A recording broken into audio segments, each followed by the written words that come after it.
아니 이게 뭐야? 아, 30년 전 사고 기록이에요. 손전등 불빛 아래 펼쳐진 항해일지가 떨렸습니다. 아버지가 돌아가시기 전 저에게만 알려준 패등대. 30년간 아무도 찾지 않았던 그곳에서 저는 충격적인 진실을 발견했어요. 방수 보관함 안에는 한 장의 설계도가 더 있었어요. 이 구조가 적용됐다면 사고는 일어나지 않았을 거예요. 옆에 있던 해양연구원이 말했습니다. 그 순간 깨달았어요. 우리 가족이 쌓아온 모든 것이 거짓 위에 세워졌다는 걸. 저는 선택해야만 했어요. 가족을 지킬 것인가 아니면 진실을 밝힐 것인가. 사연 시작 전 무료로 할 수 있는 구독과 좋아요를 눌러주시고 어디서 듣고 계신지 댓글 남겨주시면 그곳으로 행복과 행운이 가득히 다가가기를 바라겠습니다. 2025년 3월 해저터널 전문 대기업 해신 엔지니어링 본사 이사회실은 무겁게 가라앉아 있었어요. 창업주 윤도현 회장은 48살의 나이에 회사를 세운 뒤 30년을 이 자리를 지켜왔지만 오늘만큼은 의자에 앉는 것조차 힘겨워 보였습니다. 78살 그의 얼굴에는 깊게 파인 주름과 함께 여전히 날카로운 눈빛이 남아 있었어요. 회장님, 내부 감사 결과 특이사항은 없습니다. 재무 구조도 안정적이고요. 장남 윤태석 부회장이 서류를 넘기며 보고했어요. 52살의 태석은 정장 차림에 반백의 머리를 단정하게 넘긴 모습으로 아버지를 닮아 감정을 드러내지 않는 편이었습니다. IPO 추가 추진건은 어떻게 되고 있나? 도연의 목소리는 여전히 낮고 침착했어요. 2분기 내로 공모 일정 확정할 수 있습니다. 태석의 대답에 도연은 고개를 끄덕였지만 그의 시선은 이미 다른 곳을 향하고 있었어요. 서린이는 해외 투자자들과 미팅 중입니다. 유럽 쪽 자본 유치건으로요. 차녀 윤서린 전무는 49살의 나이에도 여전히 날카로운 야심을 품고 있었습니다. 해외 MBA를 나온 그녀는 늘 아버지에게 자신의 능력을 증명하려 애써왔어요. 혜준이는 또 안 왔나? 도연의 물음에 태석이 잠시 머뭇거렸습니다. 동생은 제주도에서 다큐 촬영 중이라고 합니다. 45살의 막내 윤혜준은 20대 초반 가업 승계를 거부하고 독립한 뒤 가족과 거리를 두며 살아왔어요. 이사회가 끝난 뒤 도연은 세 자녀를 각각 개별적으로 집무실로 불렀습니다. 가장 먼저 들어온 태석에게 도연은 조용히 물었어요. 태석아, 만약 해신 엔지니어링이 사라진다면 세상은 무엇을 잃게 되는 거라고 생각하나? 태석은 잠시 생각하더니 자신 있게 대답했습니다. 일자리 3,000개와 연간 매출 5조 원, 그리고 대한민국 계저, 인프라 기술의 핵심을 잃게 됩니다. 도연은 아무 말 없이 고개만 끄덕였어요. 다음으로 들어온 서린에게도 같은 질문을 던졌습니다. 회사가 사라지면 세상은 무엇을 잃는 거지? 서린은 더 빠르게 답했어요. 글로벌 해저터널 시장에서의 경쟁력과 주주들의 신뢰, 그리고 윤씨 가문의 명예를 잃게 됩니다. 도연의 눈빛이 잠시 흔들렸지만 그는 여전히 침묵했습니다. 사흘 뒤 제주도에서 돌아온 혜준이 병원 복도를 걸어왔어요. 도연은 이미 시한부 판정을 받은 상태였지만 자녀들에게는 알리지 않았습니다. 아버지, 급하게 부르셔서 촬영 중단하고 왔어요. 혜준의 목소리에는 여전히 어색함이 묻어 있었어요. 도연은 병상에 기대어 아들을 바라봤습니다. 혜준아, 너에게도 같은 질문을 하마. 만약 이 회사가 사라진다면 세상은 무엇을 잃게 되는 걸까?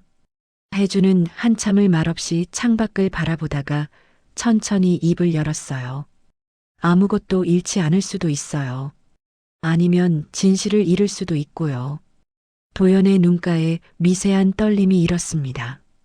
무슨 뜻인지 알 것 같구나. 도연은 침대 옆 서랍에서 낡은 지도 한 장을 꺼냈어요. 전남 외딴섬에 패등대가 하나 있다. 내가 30살 때 현장 소장으로 일했던 곳이지. 혜주는 지도를 받아들며 아버지를 물끄러미 바라봤습니다. 왜 갑자기 이 얘기를 하시는 거예요? 유산에 욕심내지 마라. 하지만 진실은 욕심이 아니란다. 도연의 말에는 깊은 무게가 실려 있었어요. 형이랑 누나한테도 같은 얘기 하셨어요? 혜준의 물음에 도연은 고개를 저었습니다. 너만 알면 된다. 때가 되면 내가 알게 될 거야. 일주일 뒤 도연은 세상을 떠났어요. 장례식장은 정재계 인사들로 붐볐지만 정작 세 남매는 서로 눈도 마주치지 않았습니다. 태석과 설이는 장례 절차 내내 혜준을 예의주시했어요. 혜준이가 아버지한테 뭔가 들은 것 같아. 설인이 태석에게 작게 속삭였습니다. 나도 그렇게 느꼈어. 마지막에 단둘이 한참 얘기했더라고. 태석의 목소리에는 의심이 섞여 있었어요. 빈소를 지키던 혜준은 아버지가 건넨 지도를 주머니에서 꺼내 한참을 들여다봤습니다. 패등대, 그곳에 무엇이 있는 걸까요? 그리고 아버지는 왜 자신에게만 그 이야기를 했던 걸까요? 혜준의 가슴 속에는 알 수 없는 무게가 천천히 가라앉고 있었어요. 장례를 치르고 사흘이 지난 밤, 도연의 병세가 악화되기 전 녹음된 육성이 세 남매에게 전달됐어요. 내가 죽으면 너희는 각자의 길을 가게 될 것이다. 하지만 그 전에 반드시 알아야 할 것들이 있다. 도연의 목소리는 떨렸지만 또렷했습니다. 태석과 설이는 급히 본가로 모였어요. 혜준도 마지못해 그 자리에 함께했습니다. 오빠 아버지가 마지막에 뭐라고 하셨어요? 설인이 태석에게 물었어요. 회사 경영에 대한 당부 말씀이었어. 별다른 건 없었다. 태석의 대답은 짧았습니다. 설인이 혜준을 날카롭게 쳐다봤어요. 혜준이 너는 아버지랑 한참 얘기했다며? 저도 별 얘기 안 했어요. 그냥 건강 챙기라는 말씀만요. 혜준은 시선을 피하며 답했습니다. 그 순간 태석의 눈빛이 차갑게 가라앉았어요. 거짓말하지 마. 아버지가 뭔가 주셨지? 형, 무슨 소리예요? 저한텐 아무것도 안 주셨어요. 혜준의 목소리에 긴장이 묻어났습니다. 그럼 왜 주머니를 자꾸 만지는 거야? 설인의 지적에 혜준은 움찔했어요. 습관이에요. 괜히 의심하지 마세요. 공기가 무겁게 가라앉았습니다. 이틀 뒤 도연의 주치의가 가족들을 따로 불렀어요. 회장님께서 마지막 석 달 동안 극심한 통증을 참으셨습니다. 하지만 누구에게도 말씀하지 않으셨죠. 의사의 말에 태석이 미간을 찌푸렸어요. 왜 우리한테 알리지 않으셨을까요? 아마도 가족분들이 동요하는 걸 원치 않으셨던 것 같습니다. 설이는 차가운 표정으로 고개를 끄덕였습니다. 혜준만이 창밖을 바라보며 아무 말도 하지 않았어요. 그날 밤 혜준은 아버지의 서재로 들어갔습니다. 책장 사이사이에서 오래된 사진들이 쏟아져 나왔어요. 젊은 시절의 아버지가 등대 앞에서 웃고 있는 사진이었습니다. 사진 뒷면에는 작은 글씨로 적혀 있었어요. 1997년 6월 남해 외딴섬 등대 공사 현장. 혜준은 주머니에서 지도를 꺼내 사진과 대조했습니다. 위치가 정확히 일치했어요. 여기에 뭐가 있는 거지? 혜준이 혼잣말로 중얼거렸습니다. 바로 그때 서재 문이 열렸어요. 뭐 찾는 거야? 태석이 냉랭한 목소리로 물었습니다. 아, 형. 그냥 아버지 생각나서요. 혜준이 얼른 사진을 책장에 밀어 넣었어요. 사진 보고 있었어? 태석이 다가왔습니다. 네, 옛날 사진들이 많더라고요. 혜준은 태어난 척했지만 심장이 빠르게 뛰었어요. 혜준아, 우리 솔직하게 얘기하자. 아버지가 너한테 뭔가 말씀하셨지? 태석의 눈빛이 날카로웠습니다. 형, 정말 아무것도 없어요. 그럼 왜 자꾸 피하는 거야? 가족인데 숨길 게 뭐가 있어? 태석의 목소리에 분노가 섞여 들어갔어요. 혜주는 대답 대신 고개를 숙였습니다. 사흘 뒤 혜주는 짐을 쌌어요. 어디 가는 거예요? 설인이 현관에서 그를 막아섰습니다. 촬영 때문에 제주도 가야 해요. 거짓말. 제주도 촬영은 이미 끝났잖아. 설인이 휴대폰 화면을 들이밀었어요. 혜준의 동료 감독이 올린 SNS였습니다. 누나, 제 일정까지 조사하는 거예요? 혜준의 목소리에 처음으로 날이 섰어요. 조사가 아니야. 걱정이지. 아버지 돌아가시고 내가 이상해졌어. 설인의 말에도 차가움이 배어 있었습니다. 전 원래 이래요. 누나야말로 회사 일만 신경 쓰시지. 혜주는 그녀를 지나쳐 현관문을 열었어요. 혜준아, 아버지가 남긴 게 뭐든 간에 혼자 감당하려고 하지 마. 설인의 목소리가 등 뒤에서 들려왔습니다. 혜주는 대답하지 않고 문을 닫았어요. 차에 올라탄 혜주는 내비게이션에 전남 외딴섬의 좌표를 입력했습니다. 예상 소요 시간 5시간 30분. 기계음이 울렸어요. 혜주는 백미러로 본가를 한번 돌아봤습니다. 2층 창가에서 태석과 설인이 자신을 내려다보고 있었어요. 그들의 시선이 차갑게 느껴졌습니다. 혜주는 엑셀을 밟았어요. 그날 밤 태석은 사설조사업체에 전화를 걸었습니다. 윤혜준이라는 사람 움직임을 추적해 주세요. 어디 가는지, 누구 만나는지 전부요. 의뢰인과의 관계가 어떻게 되십니까? 동생입니다. 하지만 지금은 믿을 수가 없어요. 태석의 목소리는 씁쓸했어요. 설인도 같은 시각 변호사에게 메시지를 보냈습니다. 아버지 유 원장 집행 일정 당겨주세요. 최대한 빨리요. 그녀의 손은 미세하게 떨리고 있었어요. 한편 고속도로를 달리던 혜주는 라디오를 켰습니다. 뉴스에서 해신 엔지니어링 이야기가 흘러나왔어요. 창업주 윤도현 회장 별세 이후 경영권 향배에 관심이 쏠리고 있습니다. 혜주는 라디오를 껐어요. 아버지, 제가 지금 제대로 가고 있는 건가요? 그의 혼잣말이 어둠 속으로 스며들었습니다. 차창 밖으로 끝없는 바다가 펼쳐졌어요. 혜주는 알 수 없는 무게를 가슴에 안은 채 어둠을 향해 달려갔습니다. 혜준이 섬으로 떠난 지 이틀 뒤 서울 강남의 대형 로펌 회의실에 세 남매가 다시 모였어요. 아버지의 공식 유언장 집행일이었습니다. 태석은 검은색 정장을 말끔하게 차려입고 앉아 있었어요. 설이는 팔짱을 낀 채 창밖을 바라보고 있었습니다. 혜주는 가장 늦게 도착해 구석자리에 조용히 앉았어요. 모두 오셨으니 시작하겠습니다. 고 변호사가 봉투를 열며 말했습니다. 고인이 되신 윤도현 회장님의 유언장을 낭독하겠습니다. 변호사의 목소리가 회의실에 울려 퍼졌어요. 나 윤도현은 본 유언장을 통해 다음과 같이 재산을 처분한다. 태석이 몸을 앞으로 기울였습니다. 설인의 손가락이 팔걸이를 두드리기 시작했어요. 첫째, 해신 엔지니어링의 전 지분 100%는 윤도현 공익재단에 귀속한다. 순간 회의실이 얼어붙었어요. 뭐라고요? 태석이 벌떡 일어났습니다. 회장님, 이게 무슨 말씀입니까? 설인도 창문에서 돌아서며 날카롭게 물었어요. 유언장 내용이 그러합니다. 계속하겠습니다.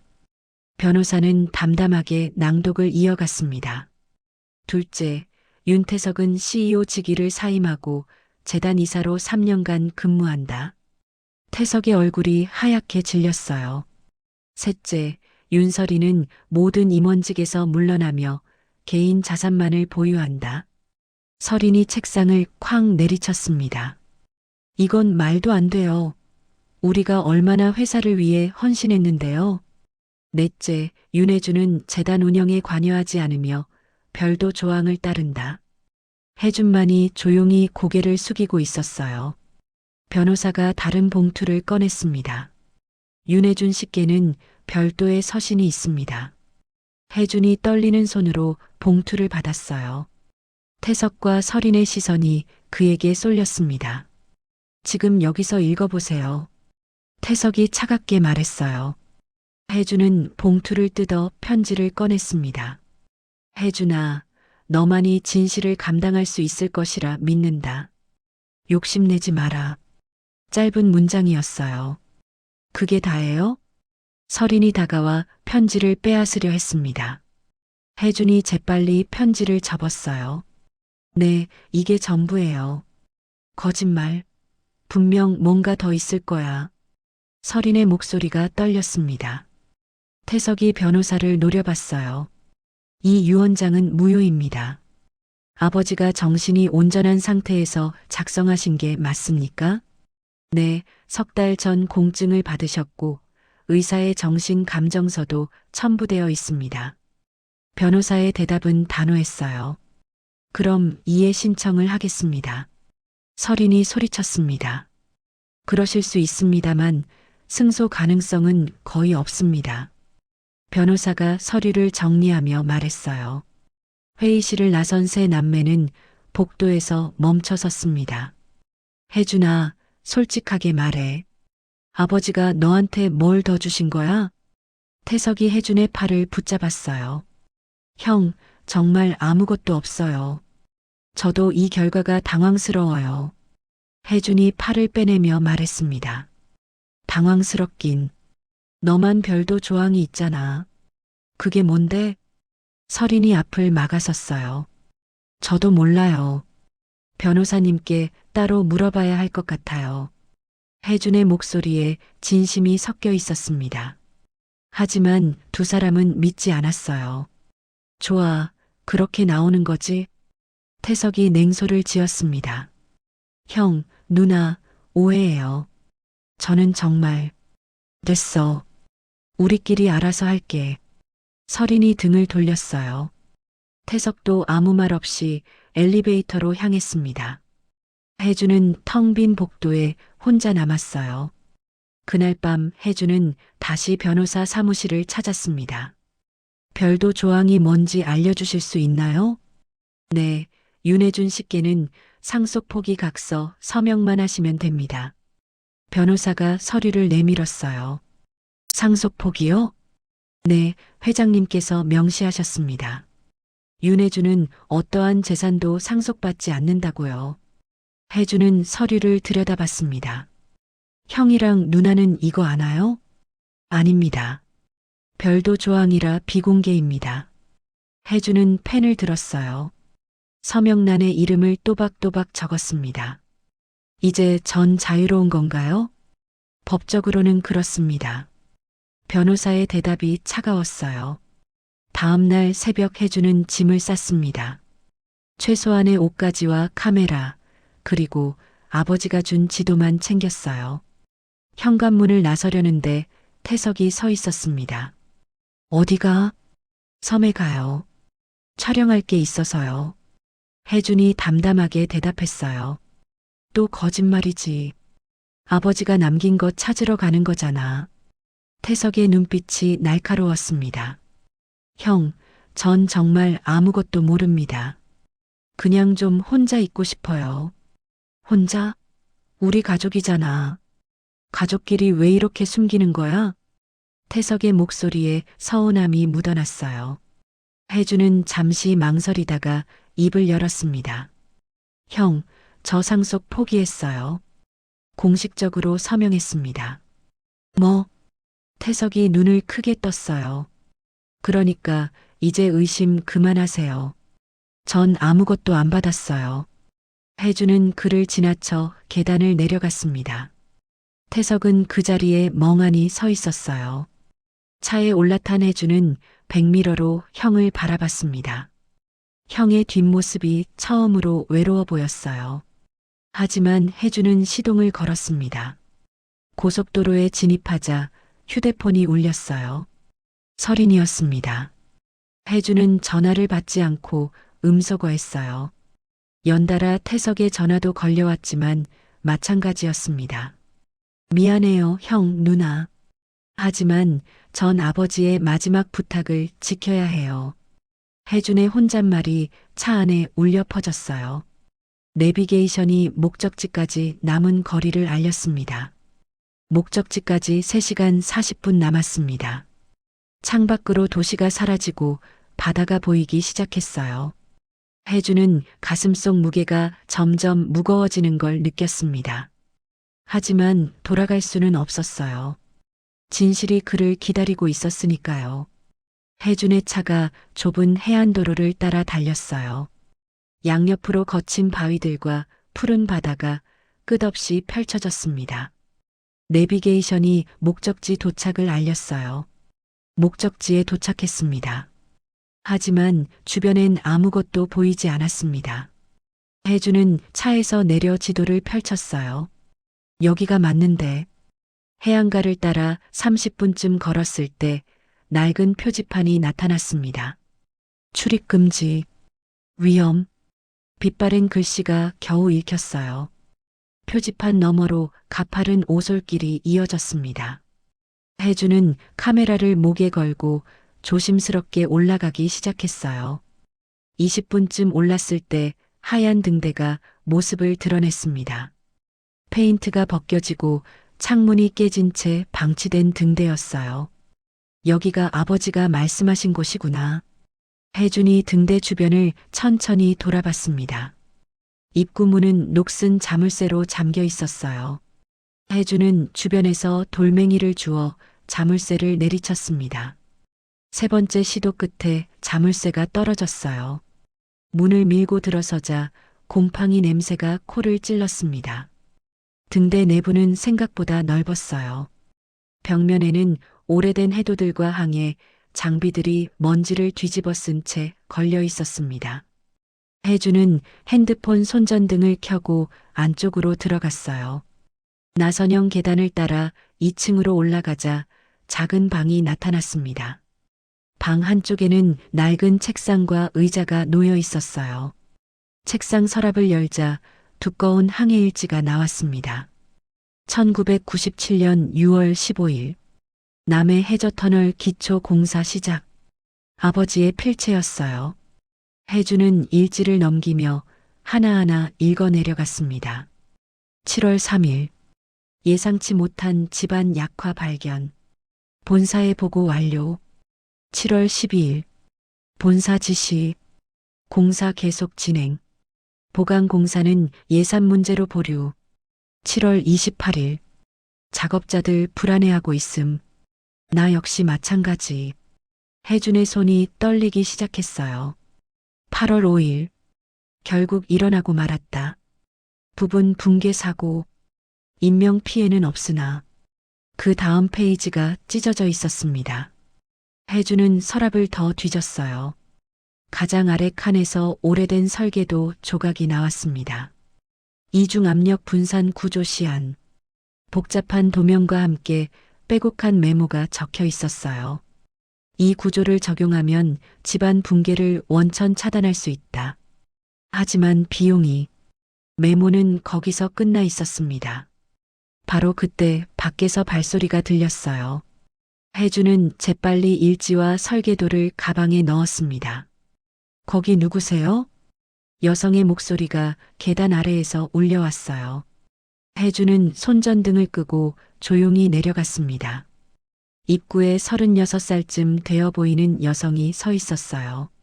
묶은 머리에 방수 재킷을 입은 실용적인 차림이었습니다. 여긴 출입금지 구역인데요. 누구십니까? 그녀가 경계하는 눈빛으로 물었어요. 저는 윤혜준이라고 합니다. 여기 개인적인 용무가 있어서요. 개인적인 용무요? 이 등대는 30년 전에 폐쇄됐는데요. 여성이 회의적인 표정을 지었습니다. 실례지만 당신은 누구신데 여기 계신 거죠? 혜준이 되물었어요. 저는 강윤아 해양연구원입니다. 이 해역 지형 조사 중이에요.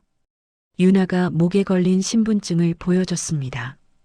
해양연구원이요? 혜준의 눈빛이 달라졌어요.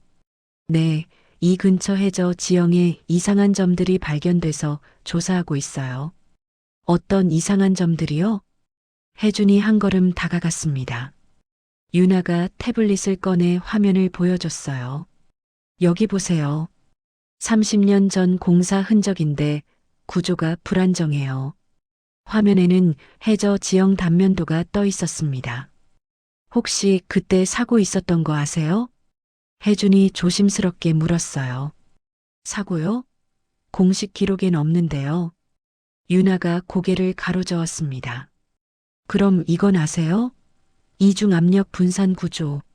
혜준이 가방에서 설계도 조각을 꺼냈어요. 유나의 눈이 커졌습니다. 이게 어디서 나온 거죠? 이 구조는 당시로선 혁신적인 기술인데요. 여기 등대에서 찾았어요. 제 아버지가 남긴 것 같아요. 혜준의 목소리가 떨렸습니다. 유나가 설계도를 자세히 들여다봤어요. 이 구조가 적용됐다면 지금 조사 중인 불안정 구간이 생기지 않았을 텐데요. 그 말은 누군가 이 설계를 채택하지 않았다는 뜻이에요. 아마 비용 때문이겠죠. 유나의 목소리에 분노가 섞였습니다. 혜주는 항해일지를 꺼내 보여줬어요. 여기 기록이 있어요. 붕괴 사고가 있었다고요. 유나가 일지를 읽더니 표정이 굳어졌습니다. 이건 은폐된 거예요. 공식 기록에 전혀 없어요. 제 아버지가 그 현장 소장이었어요. 혜준의 고백에 유나가 그를 바라봤어요. 그럼 윤혜준 씨 아버지가 해신 엔지니어링 창업주 윤도현입니다. 잠시 침묵이 흘렀습니다. 유나가 천천히 입을 열었어요. 그럼 이 회사가 30년 전 사고를 숨기고 성장한 거군요. 저도 오늘 처음 알았어요.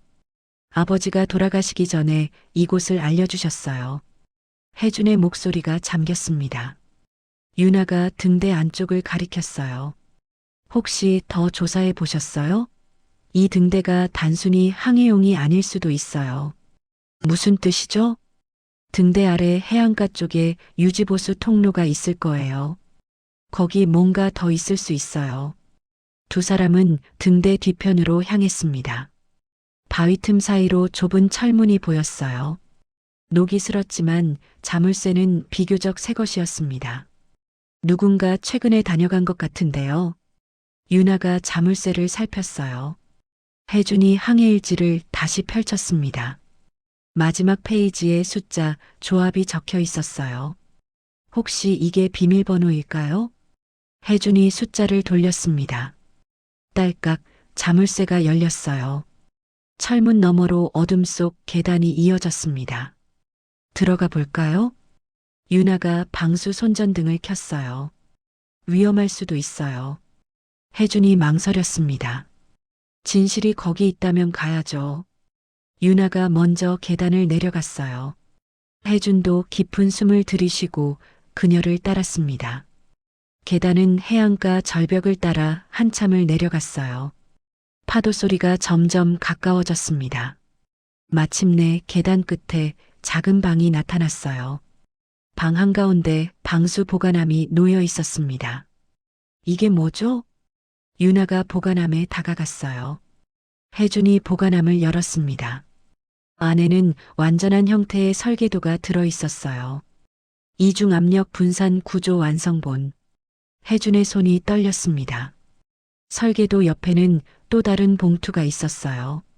봉투 겉면에 적힌 글씨가 보였습니다. 진실을 선택한 자에게. 혜준은 봉투를 열었습니다. 혜준은 봉투 안의 편지를 조심스럽게 펼쳤어요. 아버지의 필체가 떨리는 손전등 빛에 드러났습니다. 혜준아, 내가 이 글을 읽고 있다면 너는 진실을 선택한 것이다. 유나가 혜준의 어깨 너머로 편지를 함께 읽었어요. 1997년 8월 5일 나는 인생 최악의 결정을 내렸다. 혜준의 목소리가 떨렸습니다. 집안 붕괴 경고를 무시하고 공사를 강행했고 결국 사고가 일어났다. 편지를 읽는 혜준의 손에 힘이 들어갔어요. 다행히 인명 피해는 없었지만 구조물은 치명적으로 손상됐다. 유나가 작게 한숨을 내쉬었습니다. 본사는 사고를 은폐하라고 지시했고 나는 따랐다. 혜준의 눈가에 눈물이 맺혔어요. 그 대가로 회사는 성장했고 나는 창업주가 됐다. 편지가 계속 이어졌습니다. 하지만 매일 밤 그날의 선택이 나를 괴롭혔다. 혜준이 잠시 읽기를 멈췄어요. 이 설계도는 당시 내가 제안했지만 채택되지 못한 안전구조다. 유나가 방수 보관함 속 설계도를 다시 펼쳤습니다. 만약 이 구조가 적용됐다면 사고는 일어나지 않았을 것이다. 편지의 마지막 문장이 나타났어요. 혜준아, 이제 선택은 내 몫이다. 진실을 세상에 알릴 것인가 아니면 가족을 지킬 것인가. 혜준은 편지를 천천히 접었습니다. 아버지. 그의 목소리가 방 안에 울려 퍼졌어요. 유나가 조용히 설계도를 살펴봤습니다. 이 구조는 정말 혁신적이에요. 이중 압력 분산 시스템의 유연성까지 고려했네요. 지금이라도 적용할 수 있을까요? 혜준이 물었어요. 기술적으론 가능해요. 하지만 기존 구조물을 전면 재시공해야 할 거예요. 유나의 대답에 혜준은 고개를 떨궜습니다. 그럼 엄청난 비용이 들겠네요. 수천억은 들 거예요. 그리고 과거 사고 기록도 전부 공개돼야 하고요. 유나가 진지하게 말했어요. 혜준은 설계도를 들여다봤습니다. 세밀한 계산식과 도면들이 빼곡했어요. 아버지가 얼마나 고민하셨을지 보이네요.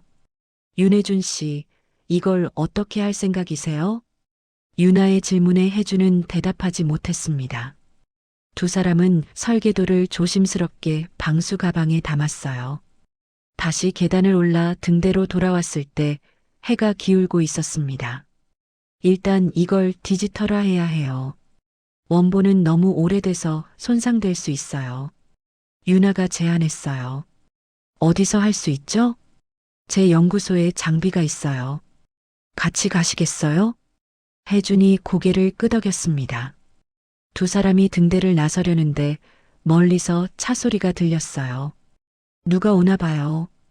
유나가 긴장한 목소리로 말했습니다. 혜준은 재빨리 등대 뒤로 숨었어요. 검은색 세단 두 대가 등대 입구에 멈춰 섰습니다. 차에서 정장 차림의 남자 넷이 내렸어요. 윤혜준 씨 차가 저기 있습니다. 그중 한 명이 혜준의 차를 가리켰습니다. 주변을 수색해. 멀리 가지 않았을 거야.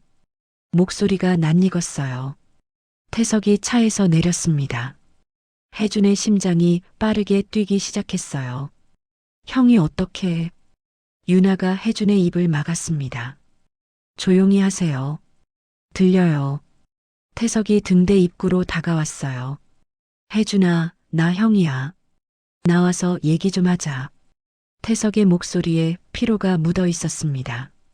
혜준은 숨을 죽이고 가만히 있었어요. 형이 나쁜 사람 아니야. 그냥 걱정돼서 온 거야.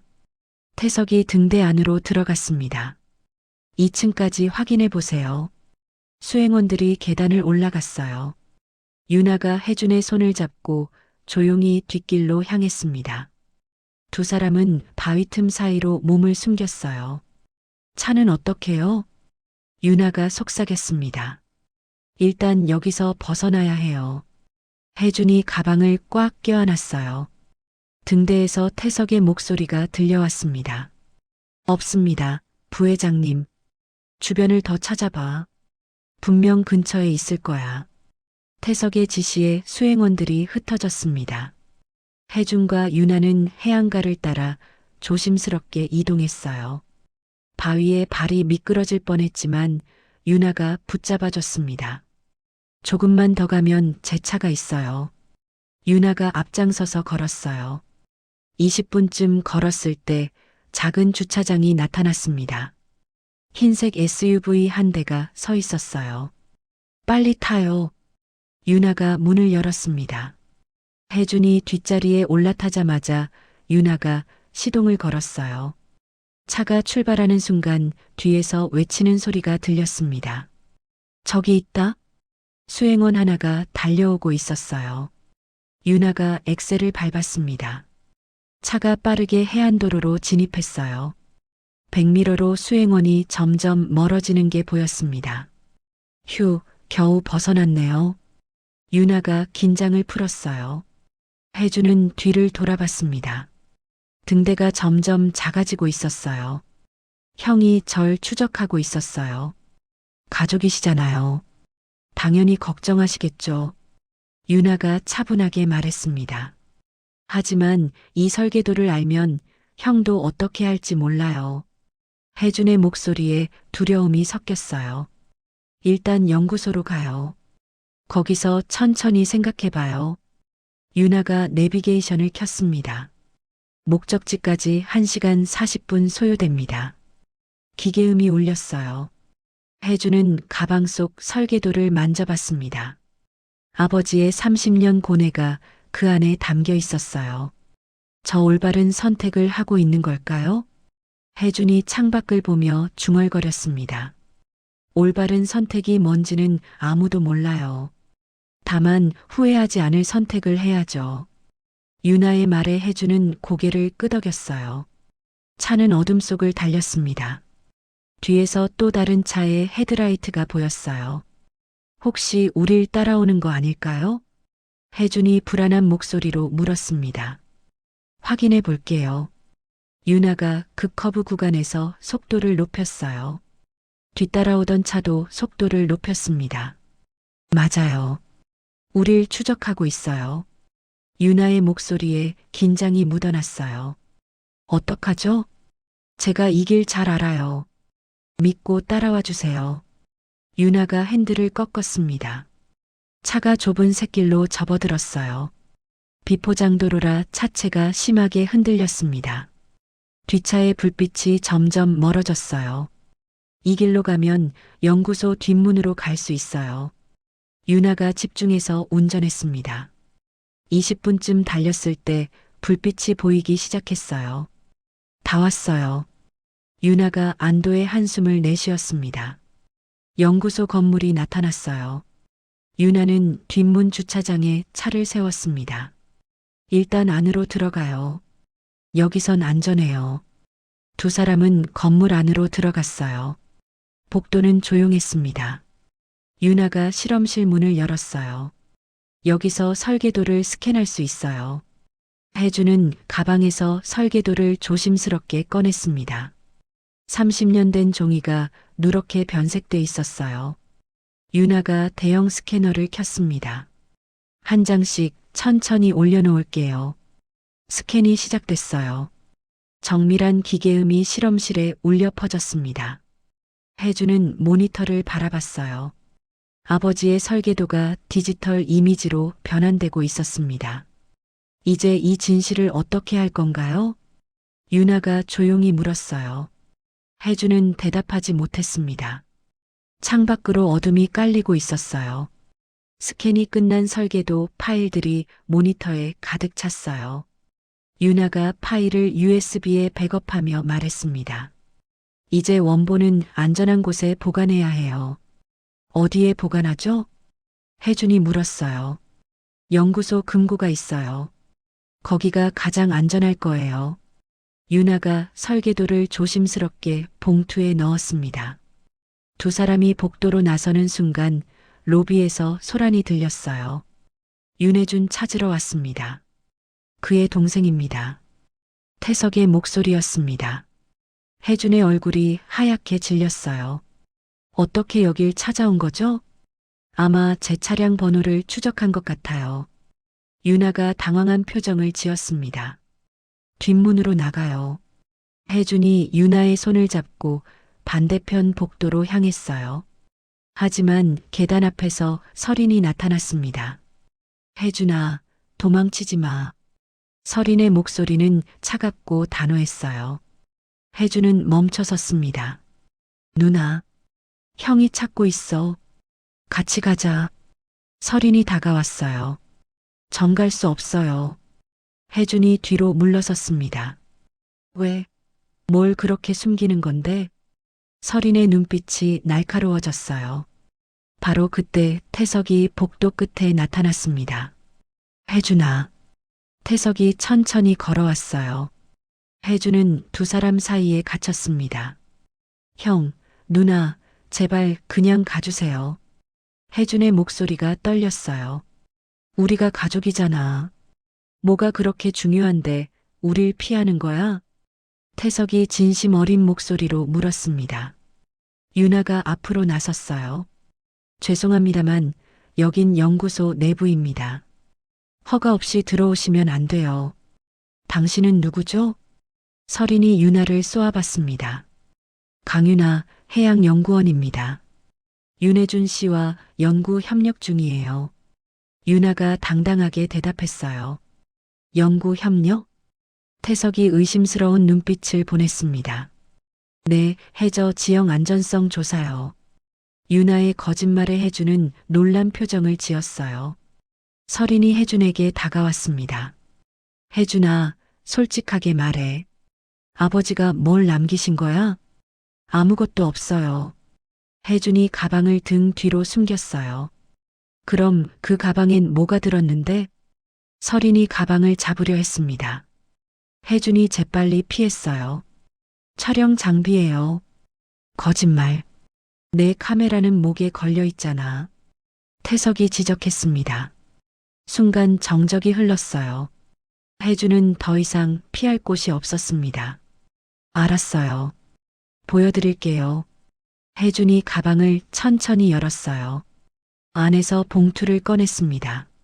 이게 뭔데? 태석이 봉투를 받아들었어요. 편지와 아버지의 메모가 나왔습니다.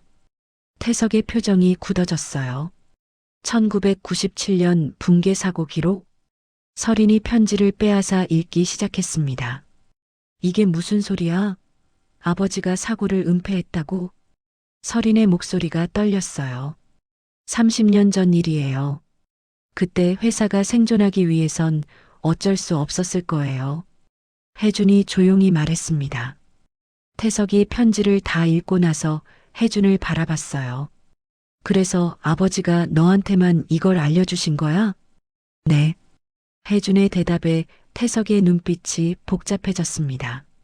설계도는 어디 있어? 설인이 날카롭게 물었어요. 안전한 곳에 보관했어요. 가져와. 지금 당장. 설인의 목소리에 명령조가 섞였습니다. 싫어요. 혜준이 고개를 저었어요. 뭐? 설인이 믿을 수 없다는 표정을 지었습니다. 이 설계도는 공개돼야 해요. 세상이 알아야 해요. 혜준의 목소리가 단호해졌어요. 태석이 한 걸음 다가왔습니다. 혜준아, 내가 무슨 말을 하는지 알아? 이게 공개되면 회사는 끝이야. 알아요. 우리 가족도 끝나는 거야. 아버지가 평생 쌓은 것들이 다 무너지는 거라고. 태석의 목소리에 절박함이 묻어났어요. 하지만 진실은 밝혀져야 해요. 혜준이 물러서지 않았습니다. 설인이 냉소를 지었어요. 진실? 30년 지난 진실이 뭐가 중요해? 지금 살아있는 사람들이 더 중요하지 않아? 그래서 계속 숨기자는 거예요? 혜준이 되물었습니다. 그래, 숨기는 게 맞아. 아버지도 그렇게 하셨잖아. 설인의 말에 혜준은 고개를 저었어요. 아버지는 후회하셨어요. 그래서 저한테 이걸 남기신 거예요. 태석이 깊은 한숨을 내쉬었습니다. 혜준아, 우리 협상하자. 협상이요? 설계도를 우리한테 넘겨줘. 그럼 너한테 개인 재산 절반을 주겠어. 태석의 제안에 유나가 놀란 표정을 지었어요. 형, 전 이미 상속 포기했어요. 알아. 하지만 개인 재산은 다른 문제야. 500억은 될 거야. 태석의 말에 설인도 고개를 끄덕였습니다. 혜준아, 500억이면 평생 하고 싶은 거 다 하고 살 수 있어. 다큐도 마음껏 찍고. 설인이 설득했어요. 혜주는 잠시 침묵했습니다. 500억이라는 숫자가 머릿속을 맴돌았어요. 그리고 우리도 가족으로 다시 시작할 수 있어. 이런 일로 갈라서지 말자. 태석이 혜준의 어깨에 손을 올렸습니다. 혜준의 눈빛이 흔들렸어요. 가족, 돈, 그리고 진실 사이에서 마음이 갈라졌습니다. 시간을 좀 주세요. 혜준이 간신히 말했어요. 시간? 얼마나? 설인이 물었습니다. 사흘만요. 사흘 후에 답하겠습니다. 혜준의 목소리가 떨렸어요. 태석과 설인이 서로를 바라봤습니다. 좋아. 사흘 주지. 하지만 그 사이에 설계도를 다른 곳에 넘기면 안 돼. 태석이 경고했어요. 약속할게요. 혜준이 고개를 숙였습니다. 두 사람이 복도를 떠났어요. 혜준은 그 자리에 주저앉았습니다. 괜찮으세요? 유나가 옆에 앉았어요. 모르겠어요. 제가 뭘 해야 하는지. 혜준의 목소리가 잠겼습니다. 윤혜준 씨, 저도 가족 있어요. 가족이 얼마나 소중한지 알아요. 유나가 조용히 말했습니다. 하지만 어떤 선택은 가족보다 중요할 때가 있어요. 유나의 말에 혜준은 그녀를 바라봤어요. 만약 이 설계도가 공개되지 않으면 같은 사고가 또 일어날 수 있어요. 알아요.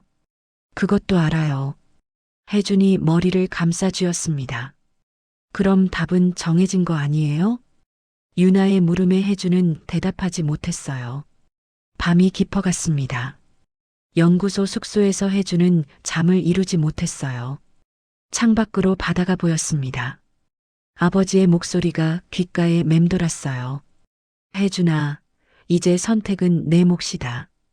혜준은 휴대폰을 꺼내 가족 사진을 바라봤습니다. 어린 시절 함께 찍은 사진이었어요.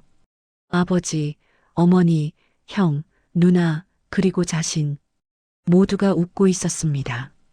이 웃음을 지킬 것인가 아니면 진실을 선택할 것인가. 혜준의 혼잣말이 어둠 속으로 사라졌어요. 사흘이라는 시간이 너무 짧게 느껴졌습니다. 하지만 동시에 영원처럼 길게도 느껴졌어요. 혜준은 눈을 감았습니다. 아버지의 마지막 편지가 떠올랐어요. 진실을 세상에 알릴 것인가 아니면 가족을 지킬 것인가. 선택의 순간이 다가오고 있었습니다. 사흘째 되는 날 아침 혜준은 결심을 굳혔어요. 유나가 준비한 아침 식사를 거의 건드리지 못했습니다. 결정하셨어요? 유나가 조심스럽게 물었어요. 네, 공개하기로 했어요. 혜준의 목소리는 떨렸지만 단호했습니다. 가족과는 어떻게 하실 거예요? 오늘 만나서 말할 거예요. 그 전에 먼저 준비해야 할 게 있어요. 혜준이 자리에서 일어났어요. 두 사람은 연구소 회의실로 향했습니다. 유나가 노트북을 켜고 이메일을 열었어요. 언론사 목록이에요. 주요 일간지와 방송사 전부 있어요. 한 번에 다 보내는 게 맞을까요? 혜준이 망설였습니다. 네, 그래야 은폐할 수 없어요. 동시에 공개되면 누구도 막을 수 없죠. 유나의 말이 옳았어요. 혜준은 설계도 파일과 아버지의 편지를 스캔한 파일을 첨부했습니다. 제목란에 타이핑했어요. 해신 엔지니어링 30년 전 사고 은폐 진실 공개. 손가락이 전송 버튼 위에서 멈췄습니다. 윤혜준 씨, 마지막으로 한 번 더 생각해 보세요. 이 버튼을 누르면 돌이킬 수 없어요. 유나가 진지하게 말했어요. 혜준은 눈을 감았습니다. 아버지의 목소리가 들려왔어요. 혜준아, 욕심내지 마라. 하지만 진실은 욕심이 아니란다. 혜준은 눈을 떴습니다. 클릭. 전송되었습니다. 화면에 메시지가 떴어요. 혜준은 깊은 숨을 내쉬었습니다. 이제 형한테 전화해야겠어요. 혜준이 휴대폰을 꺼냈어요. 태석의 번호를 눌렀습니다. 두 번째 신호음에 전화가 연결됐어요. 혜준아, 답 정했나? 태석의 목소리가 들렸습니다. 네, 형. 죄송해요. 뭐? 태석의 목소리가 굳어졌어요. 전 설계도를 공개하기로 했어요. 방금 언론사에 전송했어요. 침묵이 흘렀습니다. 너 지금 무슨 짓을 한 거야? 태석이 소리쳤어요. 제가 해야 할 일이었어요. 혜준의 목소리가 떨렸습니다. 해야 할 일? 가족을 배신하는 게 해야 할 일이야? 태석의 분노가 전화기를 타고 전해졌어요. 형, 전 가족을 배신한 게 아니에요. 아버지의 뜻을 따른 거예요. 아버지는 그걸 원하지 않으셨어. 원하셨어요. 그래서 저한테 이걸 남기신 거예요. 혜준이 단호하게 말했습니다. 전화 너머로 뭔가 깨지는 소리가 들렸어요. 너 때문에 우리 가족은 끝이야. 알아? 태석의 목소리가 잠겼습니다. 형, 죄송해요. 정말 죄송해요. 혜준의 눈에서 눈물이 흘러내렸어요. 전화가 끊어졌습니다. 잠시 후 서린에게서 전화가 왔어요. 혜준은 받지 않았습니다. 문자 메시지가 쏟아지기 시작했어요. 내가 우리한테 뭘 한 건지 알아? 아버지가 평생 쌓은 걸 다 무너뜨렸어. 다신 가족이라고 생각하지 마. 혜준은 휴대폰을 꺼버렸습니다. 괜찮으세요? 유나가 어깨에 손을 올렸어요. 아니요, 괜찮지 않아요. 하지만 이게 맞는 길인 것 같아요. 혜준이 눈물을 닦았습니다. 2시간 뒤 첫 기사가 나왔어요. 해신 엔지니어링 창업주 30년 전 해저터널 사고 은폐 정황. 뉴스 속보가 터졌습니다. 오후 4시 기자회견장이 마련됐어요. 혜준은 단상에 홀로 섰습니다. 수십 대의 카메라가 그를 향했어요. 안녕하십니까? 저는 해신 엔지니어링 창업주고 윤도현 회장의 막내 아들 윤혜준입니다. 플래시가 터졌습니다. 오늘 제가 이 자리에 선 이유는 30년 전 은폐된 진실을 밝히기 위해서입니다. 혜준의 목소리가 회견장에 울려 퍼졌어요. 1997년 8월 남해 해저터널 공사 현장에서 집안 붕괴 사고가 발생했습니다. 기자들이 일제히 메모하기 시작했어요. 당시 현장 소장이었던 제 아버지는 본사의 지시에 따라 이 사고를 은폐했습니다. 회견장이 술렁였습니다. 하지만 아버지는 평생 이 선택을 후회하셨고 돌아가시기 전 저에게 진실을 밝힐 책임을 주셨습니다. 혜준이 설계도 사본을 들어보였어요. 이것은 당시 아버지가 제안했던 안전구조 설계도입니다. 만약 이것이 채택됐다면 사고는 일어나지 않았을 겁니다. 카메라 셔터 소리가 요란했습니다. 저는 오늘 이 설계도와 모든 기록을 공개합니다. 같은 비극이 반복되지 않기를 바라며 혜준의 목소리가 떨렸어요. 그리고 아버지의 영혼이 편히 쉬실 수 있기를 바랍니다. 혜준은 깊이 고개를 숙였습니다. 질문이 쏟아졌어요. 형제분들은 이 사실을 알고 계셨습니까? 회사는 앞으로 어떻게 됩니까?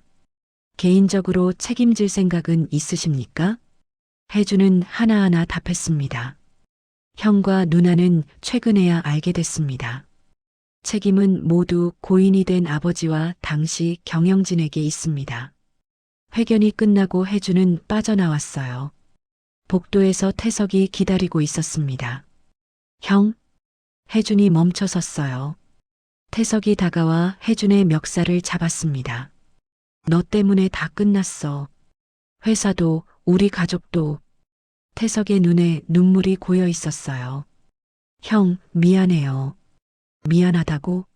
그게 다야? 태석이 주먹을 들어 올렸습니다. 하지만 내리치지 못했어요. 너 이제 우리 형제 아니야. 다신 날 찾지 마. 태석이 혜준을 밀어냈습니다. 혜준은 바닥에 주저앉았어요. 태석의 뒷모습이 복도 끝으로 사라졌습니다. 며칠 뒤 정부가 움직였어요. 해신 엔지니어링 전면 조사 착수. 해저터널 안전성 재검토 시작. 뉴스가 계속 이어졌습니다. 한 달 뒤 조사 결과가 나왔어요. 해신 엔지니어링, 과거 사고 은폐 사실 확인. 현 구조물 일부 안전성 미달 판정. 회사 주가가 폭락했습니다. 2개월 뒤 해신 엔지니어링은 공식적으로 해체됐어요. 자산은 정부와 피해 보상에 사용됐습니다. 태석은 CEO 자리에서 물러났어요. 서리는 모든 직위를 사임했습니다. 해주는 그 모든 과정을 멀리서 지켜봤어요. 가족에게 연락할 수 없었습니다. 전화도 받지 않았고 문자도 답하지 않았어요. 어느 날 윤아가 찾아왔습니다. 윤혜준 씨, 정부에서 연락 왔어요. 무슨 연락이요? 새로운 해저 프로젝트를 시작한대요. 윤 회장님의 설계도를 기반으로요. 윤아의 말에 혜준의 눈이 커졌어요. 정말요? 네, 그리고 자문 역할을 제안했어요. 혜준 씨한테요. 저한테요? 혜준이 놀란 표정을 지었습니다. 아버지의 뜻을 가장 잘 아는 사람이니까요. 윤아가 미소 지었어요. 혜준은 창밖을 바라봤습니다. 바다가 보였어요. 받아들일까요? 그건 윤혜준 씨가 결정할 일이에요. 윤아의 말에 혜준은 고개를 끄덕였습니다. 받아들이겠어요. 하지만 경영엔 참여하지 않을 거예요. 왜요? 전 다큐 감독이니까요. 이 과정을 기록하고 싶어요. 혜준이 카메라를 들어 올렸어요. 아버지의 이야기를, 그리고 진실을 선택한 대가를 세상에 알리고 싶어요. 윤아가 고개를 끄덕였습니다. 좋은 선택이에요.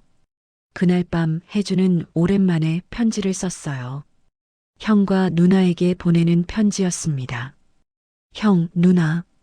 제가 한 선택이 옳았는지는 아직도 모르겠어요. 펜을 쥔 손이 떨렸어요. 하지만 후회하지는 않아요. 아버지가 평생 짊어지신 짐을 이제 내려놓으셨을 거라 믿어요. 편지를 접어 봉투에 넣었습니다. 우표를 붙이고 주소를 적었어요. 하지만 보내지는 못했습니다. 언젠가 때가 되면 보낼 수 있을 거라 믿으며 혜주는 편지를 서랍 깊숙이 넣어두었어요. 창밖으로 달빛이 바다를 비추고 있었습니다. 혜주는 카메라를 들고 밖으로 나갔어요. 새로운 이야기를 담을 시간이었습니다. 3년이 흘렀어요. 2028년 봄, 새로운 해저터널 개통식이 열렸습니다. 윤도현 안전 해저터널 준공식. 현수막이 바람에 펄럭였어요. 혜주는 개통식장 뒤편에 조용히 서 있었습니다. 카메라를 목에 걸고 행사를 기록하고 있었어요. 이 터널은 고 윤도현 회장의 설계를 바탕으로 건설됐습니다. 장관이 연단에서 말했습니다.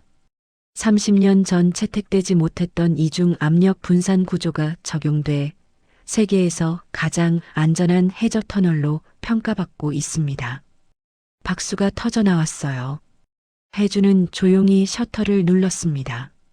개통식이 끝나고 사람들이 흩어졌어요. 혜주는 터널 입구로 걸어갔습니다. 입구 옆에 작은 추모비가 세워져 있었어요. 고 윤도현 회장을 기리며 진실은 언제나 길을 찾는다. 혜주는 비석 앞에 무릎을 꿇었습니다. 아버지, 잘하신 거죠? 그의 목소리가 떨렸어요. 안녕하세요. 뒤에서 목소리가 들렸습니다. 혜준이 돌아보니 젊은 대학생들이 서 있었어요. 저희 토목공학과 학생들이에요. 윤도현 회장님 설계 공부하러 왔어요. 한 학생이 수줍게 말했습니다. 혹시 윤혜준 감독님 맞으세요? 다큐멘터리 봤어요. 다른 학생이 물었어요. 네, 맞습니다. 혜준이 고개를 끄덕였습니다. 정말 대단하세요. 진실을 밝히는 게 쉽지 않았을 텐데요. 학생의 말에 혜준은 씁쓸하게 미소 지었어요. 대단한 게 아니에요. 그냥 해야 할 일을 했을 뿐이죠. 그래도 멋있어요. 저희도 나중에 그런 엔지니어가 되고 싶어요. 학생들이 추모비 앞에 꽃을 놓고 갔습니다. 혜주는 그들의 뒷모습을 바라봤어요.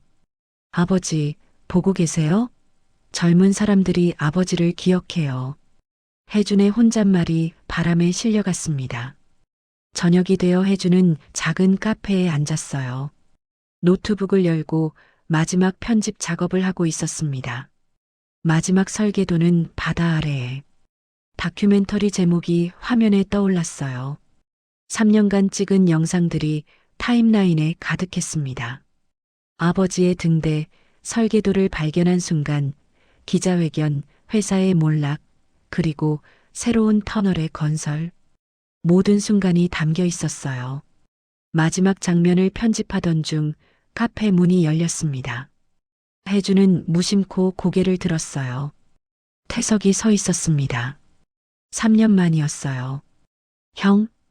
혜준이 자리에서 일어났습니다. 태석은 한참을 말없이 서 있다가 혜준 맞은편에 앉았어요. 커피 한 잔 할까? 태석의 목소리는 예전보다 부드러워져 있었습니다. 네. 혜준이 떨리는 손으로 커피를 주문했어요. 침묵이 흘렀습니다.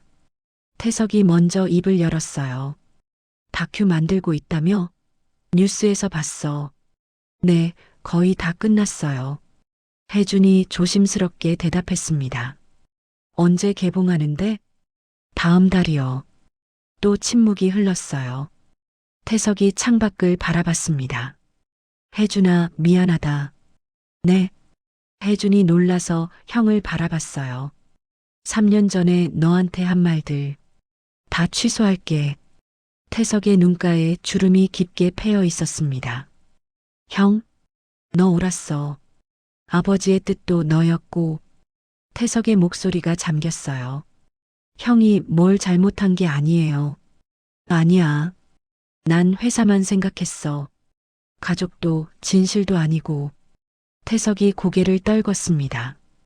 요즘 뭐 하세요? 혜준이 조심스럽게 물었어요. 작은 건설 컨설팅 회사 다녀. 월급쟁이야. 태석이 쓸쓸하게 웃었습니다. 그래도 괜찮아. 처음으로 제대로 일하는 것 같거든. 설인 누나는요? 해외에 있어. 영국에서 MBA 강의하더라. 태석의 말에 혜준은 놀랐어요. 연락하세요? 가끔. 너보단 자주. 태석이 혜준을 바라봤습니다. 혜준아, 우리 다시 시작할 수 있을까? 형? 혜준의 눈에 눈물이 맺혔어요. 가족으로, 제대로 된 가족으로. 태석이 손을 내밀었습니다. 혜준은 잠시 망설이다가 형의 손을 잡았어요. 네, 형. 두 사람은 한참을 손을 잡고 있었습니다. 다큐 시사회 때 올게. 서린이한테도 연락해 볼게. 태석이 자리에서 일어났어요. 고마워요, 형. 뭐가? 내가 더 고맙지. 태석이 혜준의 어깨를 두드렸습니다. 아, 그리고 혜준아. 문 앞에서 태석이 돌아봤어요. 아버지 자랑스러워 하실 거야. 너를. 태석이 나가고 혜준은 자리에 주저앉았습니다. 3년 동안 쌓였던 무게가 조금씩 내려가는 느낌이었어요. 한 달 뒤 다큐멘터리 시사회가 열렸습니다. 작은 극장이었지만 사람들로 가득 찼어요. 앞줄에 태석이 앉아 있었습니다. 그 옆에는 설인도 있었어요. 설인은 혜준을 보더니 작게 고개를 끄덕였습니다. 혜준은 가슴이 벅차올랐어요. 조명이 꺼지고 상영이 시작됐습니다. 스크린에 등대가 나타났어요. 아버지의 목소리가 나레이션으로 흘러나왔습니다. 혜준아, 진실은 언제나 무겁다. 하지만 그 무게를 견딜 때 비로소 자유로워진다. 영화는 3년의 여정을 담담하게 그려냈어요. 가족의 갈등, 선택의 고뇌, 그리고 진실의 대가. 마지막 장면이었습니다. 새로 개통된 터널을 차들이 안전하게 지나가고 있었어요. 혜준의 나레이션이 흘러나왔습니다. 이 길은 한 사람이 욕심을 버렸기에 만들어졌습니다. 화면이 패등대로 전환됐어요. 등대의 불빛이 다시 켜졌습니다. 그리고 한 사람이 용기를 냈기에 완성됐습니다. 바다를 비추는 등대 불빛으로 영화가 끝났어요. 조명이 켜졌습니다. 박수가 터져 나왔어요. 혜주는 무대에 올랐습니다. 감사합니다. 이 영화는 제 아버지에게 바칩니다. 혜준의 목소리가 떨렸어요. 그리고 진실을 선택하는 모든 분들에게. 관객들이 일어서서 박수를 쳤습니다. 태석과 설인도 일어났어요. 시사회가 끝나고 세 남매가 극장 밖에 섰습니다. 혜준아, 잘 만들었더라. 설인이 처음으로 미소 지었어요. 고마워요, 누나. 우리 저녁 먹을까? 태석이 제안했습니다. 좋아요. 세 사람은 나란히 걸었어요. 3년 만에 함께 걷는 길이었습니다. 혜준아, 아버지 산소 언제 가봤어? 설인이 물었어요. 한 달에 한 번씩은 가요. 우리도 같이 가자. 이번 주말에. 태석의 제안에 혜준이 고개를 끄덕였습니다. 네, 그럽시다. 며칠 뒤 세 남매는 아버지 산소에 올랐어요. 묘비 앞에 꽃을 놓고 절을 했습니다. 아버지, 혜준이가 다큐 만들었어요. 정말 잘 만들었어요. 태석이 말했어요. 저희 이제 다시 시작하려고요. 제대로 된 가족. 설인이 덧붙였습니다. 혜주는 묘비를 쓰다듬었어요. 아버지, 제가 한 선택이 옳았나요? 바람이 불어왔습니다. 나뭇잎들이 바스락거렸어요. 혜주는 그것이 아버지의 대답처럼 느껴졌습니다. 네, 알겠습니다. 혜준이 작게 미소 지었어요. 산을 내려오는 길에 태석이 물었습니다. 다음 작품은 뭐 찍을 거야? 아직 정하지 못했어요. 그럼 우리 이야기는 어때? 무너졌다가 다시 일어서는 가족 이야기. 태석의 제안에 설인도 고개를 끄덕였어요. 나쁘지 않은데? 혜주는 두 사람을 바라봤습니다. 생각해 볼게요. 세 사람은 웃으며 걸었어요. 그날 밤 혜주는 등대를 다시 찾았습니다. 3년 만에 찾은 곳이었어요.